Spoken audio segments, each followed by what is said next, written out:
దేవా, నీవే నా దేవుడవు, నీ చిత్తానుసారంగా ప్రవర్తించుటకు నాకు నేర్పుము. మనం కూడా నీవే నా దేవుడు అంటున్నాం, కానీ నాకు అవసరమైనవన్నీ చేయమని చెబుతూ ఉన్నాం.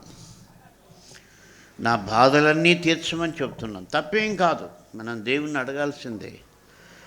కానీ యేసే నీ దేవుడైతే నీ మొట్టమొదటి ప్రార్థన ఎలా ఉండాలంటే, నీ చిత్తానుసారంగా ప్రవర్తించుటకు నాకు నేర్పుము. అంటే నీ చిత్తం అంటే వాక్యానుసారంగా జీవించుటకు నాకు నేర్పుమని మనము ప్రార్థన చేయాలి.